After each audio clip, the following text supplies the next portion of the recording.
I'm going to share something with you that I have never shared publicly in my life. It's something that I have to get off my chest and something that I share with you today as a gift. When I was a little girl, I had a near-death experience. I just remember thinking back and seeing, as if in slow motion, this iron bar in my dad's hand, and it was coming towards my head. And then it went to black. And I remember opening my eyes, and all of a sudden everything had changed. It's almost as if my inner voice took over, and it took me many, many years to actually figure out how to reconnect with people again. I went through extremes, and many of us do. I'm certainly not the only one. But in my case, I went from the Mojave Desert to a place that had snow. I went from pledging allegiance to the flag of the United States of America to saying, "Je me souviens," and "Merci beaucoup." I went from being an isolated child who was not allowed to have any friends at home. In fact, I didn't even have any friends, to being surrounded by kids in school. And these kids all seemed to know each other. They all had the same backgrounds. They'd all grown up together. And here I was, terrified. I went to 19 schools before I was 19 years old. Again, a gift. I learned how to better understand the idea of community because I craved it so much. I realized that what seemed like chaos, and if you've been to high school, you know what that is, that fear, that terror, that wanting to fit in. And you've got the athletes, and you've got the intellectuals, and you've got the creatives, and you've got the goths, and you've got all of these people that all seem to have their own place in the world. And every single time I'd step in and think, okay, here I go. And something else would kick in. This innate ability that actually came from my experience with abuse. See, what happens when you're an abused child is that you're always aware of your surroundings. You're always listening to see if those footprints are going to bring danger. You're always aware of shifty eyes, of people lying. You're surviving. And it turns out that that pattern recognition also works in community building. So I noticed the patterns of interactions between the different cliques, between the different kids, and the fact that they all spoke the same language to each other. But for whatever reason, once they tried to communicate between the cliques, the language would change, and most oftentimes the message would not get from one group to the other. And so I became the great translator. I'd be the one who'd go from one group to the other and kind of break it down for them. And I realized at the end of the day, this is why they liked me. They didn't like me because of the way that I looked, because of where I came from, because of anything about my background. They didn't know anything about my background. I didn't stick long enough for them to find out. What they liked is that I genuinely paid attention. I listened. I cared to what they had to say. And granted, it was very selfish. I just wanted to fit in. I just wanted to have friends. I just wanted to know what it meant to be part of a community, and then the community within the community. One day, 3 boxes arrived at my house, and in that first box, which was anonymous, were some clothes. And the clothes actually fit me. You see, during that period, I had also grown 14 inches in 1 year. I was 16 or so. I was already 6 foot tall. In fact, if you ask my mom, she'll say I was 12. I was taller than the students. I was taller than the teachers. I was taller than just about everybody, and most of the time I still am. But those 3 boxes of clothes fit me. And for the first time, I felt like, wow, these people maybe want to help me, want to be my friends, want to connect with me. And it didn't matter who it came from, because that appreciation I would give back to anybody that crossed my path. I was so grateful to feel like I had finally connected. And the kicker was that one teacher. That one teacher who spotted me at the back of the room. Every single class, I would hide in the back, hoping, wishing, praying he would not ask me a question. And sure enough, he didn't. He never picked on me. But after class, he would always come to see me, and he would ask me how I was doing, and he'd ask me about what music I was listening to, and he actually took an interest in me, not just as a student, but as a human being. And that teacher also realized that I was good at something that I didn't know that I was good at, which is mathematics. In fact, he recommended me to the mechanical engineering department at the local university. I was still in high school. And there was no way that I would have ever applied to something like that, because I had absolutely no confidence in myself whatsoever. In fact, I had no true sense of self until the day that I actually went to that university. I ended up in the sub-basement surrounded by a bunch of guys, as geeky as it gets, and they came from a cross-discipline of different schools. They all seemed to want to work on this overarching idea. We were working on mini Baja vehicles, amphibious vehicles, and racing them. And I was doing all the database work, and I loved it. I loved it. I loved not only the work that we were doing, but the fact that once again, I felt like I was actually part of a community. And this time, I was contributing to this community. And that community extended well beyond the people that were actually in that sub-basement with me. It extended to all of these other universities that were also on this crazy thing called the World Wide Web. And I thought, wow, I think I've actually found my voice for the very first time in my life. And part of finding that voice was finding my digital voice. So a few years later, I ended up not only becoming like brother and sister with most of these people that worked with me, but they also became my friends and, by extension, my mentors. And I realized that with the technology that we had at hand, it didn't matter if I lived in a tiny town called Ville d'Anjou in Montréal-Est, Quebec. What mattered was that I was reading all of these great articles in newspapers and reading books and hearing about ideas, and that I had the potential to reach out to these people even if they didn't know me, as long as I found a hook, something that would get their interest. And so I tell them about my hypotheses, about their big ideas, and what I thought about their books. And sometimes they actually responded to me, and when they did, it was such a gift, because again, I felt like I was connecting. And these people, whether they realized it or not, became positive role models. They became my digital mentors. And TED acted that way as well.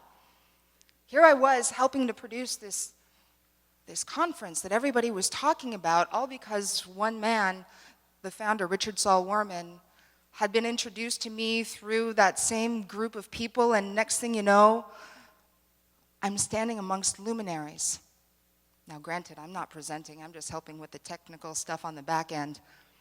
But I couldn't believe that I was lucky enough to be so well surrounded. And again, all of those people, at least in my mind, became my mentors, because every time they smiled at me, every time they waved, every time they answered my questions, they reinforced this notion that I was far more than I ever gave myself credit for. Well, the good news is that I also noticed another set of patterns amongst all of these incredible people. The fact that each and every one of them had committed themselves to adding value to their communities. It didn't matter how well known they were. In fact, the more well known they were, the more that they tried to add value, if only because they didn't have anything to prove. They dropped the mask, and what you saw was what you get. This idea that as they contributed to the people around them and built up their social capital, people would begin to talk about them, whether they were there or not, and talk about their ideas. And so their social capital started extending into the culture. And when you start Adding your social capital and your cultural capital and amplifying it through digital technologies, you get the most incredible results.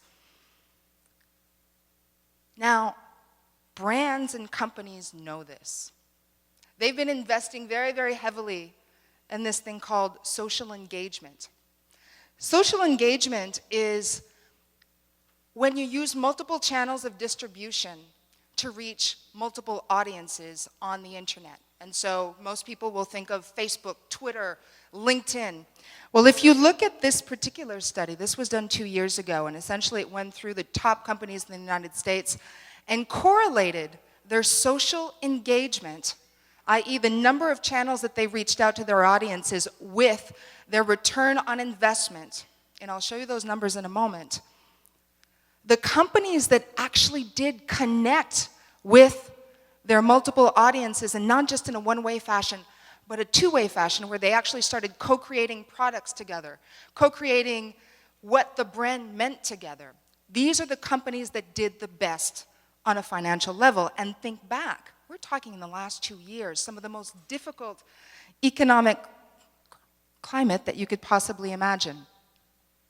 Now, of course, most brands and most companies that you know are on Facebook, they're on Twitter, they're all over the place, right? They're on the social web, and not just here in America, all over the world. And of course, those numbers are growing every single day. And what's really cool is that it reminds me of high school once again. So you've got these companies that are on Twitter, for example, and they've got multiple voices going out. Again, like high school, they're reaching out to the creatives and to the intellectuals and to the athletes and to the punks and to the geeks. They get it. It's about building community in a language that your community understands. It's about connection. So this is the return on investment from those top 100 companies that I showed you earlier. For those of you who are wondering, the mavens are the ones that reached out to the most amount of people via multiple channels of distribution, so multiple social networks. Again, the power of social technology is incredible, but it isn't about the technology, it's about what we choose to do with it. Companies get this, brands get this, governments get this. Activists are starting to get it, and marketers sure get it. But I look forward to the day when the individual gets it, not just to play around, but understands the power of connecting your past and your present to start co-creating the future. This stat came out last week. It's a stat from CNET, and essentially it says 43% of web news sharing is done via social media. That's a huge responsibility. That means that all of the so-called credible news sources that are out there are being outdone by your friends. All of those links that we share amongst each other, us, the trusted sources, where oftentimes we're just retweeting each other over and over and over again without any thought. That's what's permeating our news feeds. That's what people are clicking on. We are influencing this introspection into our navels. There's something called digital literacy, which is the ability to be able to find the information that you need when you need it. Not getting lost in the mire of too much information, but actually being able to do something when you want to do it. If you're looking to build a company, if you're looking to make friends, if you're looking for mentors, if you're looking to recreate yourself, we have the technology that allows you to connect those different parts of your life and be able to map out what that means to you. Now, one of the main reasons why you'd want to do that was actually exemplified in a study that TEDx did with UCLA a few years ago. It was just in the period between 2000 and 2006, where they looked at thousands of different companies, and they found that the companies that did the best on a financial level are the companies that put themselves at the center of their universe. So we called it the center of the universe study. Essentially, the more connected a company is, i.e. the more employees that are digitally literate and encouraged to use that digital literacy within the organization as well as in their own time, are the companies that are at the center of their industries. And it's not just because they're more visible. It's because those companies have more access to information that is pertinent to them. They can make better and quicker decisions than their competitors. It gives them a competitive advantage.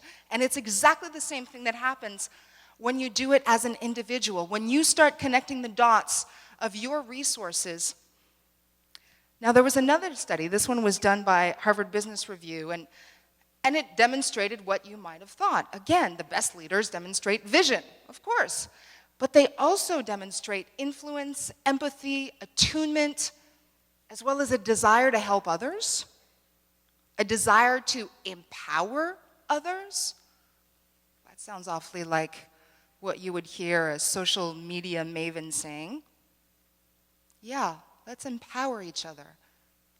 Well, we do have the technology to do that, and most people know how to do that on a face-to-face level, but once they get online, for whatever reason, they blank. But it's exactly the same thing. There are ways that you can map out your community so that you better understand how to add value to them. Now, this is TouchGraph. It's technology that is absolutely free. It's on Facebook as well as on its own website, and all it does is it uploads all of your connections, all of your contacts, so that you can start making some meaning out of your digital life. So this is my Facebook profile page, and this is where it all kind of sunk in one day. This is where my past connects with my present and helps me co-create my future. I'm lucky enough to have so many friends in the audience here tonight, and thank you so much for coming. All of you are also on the back end of my Facebook. And what you might not know is when you ask to be my friend, not only do I say, yes, thank you. Thank you for wanting to be in my life, and thank you for wanting to add value to my life. I promise that I will attempt to do the same. And to be able to do that, I'm going to create a series of lists of your interests, of where I met you, of what you care about, of what we connected on. And now that there's Facebook groups, there are even more ways to do that. And again, it's absolutely free. But again, I encourage you, pick your mentors wisely. Pick your friends wisely. Because all of those people together are what make you you and help you co-create your possibilities for the future. So again, this is the same technology, TouchGraph, absolutely free. In this particular case, you can break it down by category, industry, but you can be a lot more granular than that if you start playing with the technology itself. But I invite you to look towards your past, connect it with your present, and co-create the future, because you know what? CNET came up with this stat earlier this week. By age 2, 92% of children in the United States already have an online profile. Our digital leaders are already here, and we need the digital leaders of today to help co-create that future for tomorrow. Because after all, it's not what happens to you in life, it's what you do with it. Thank you.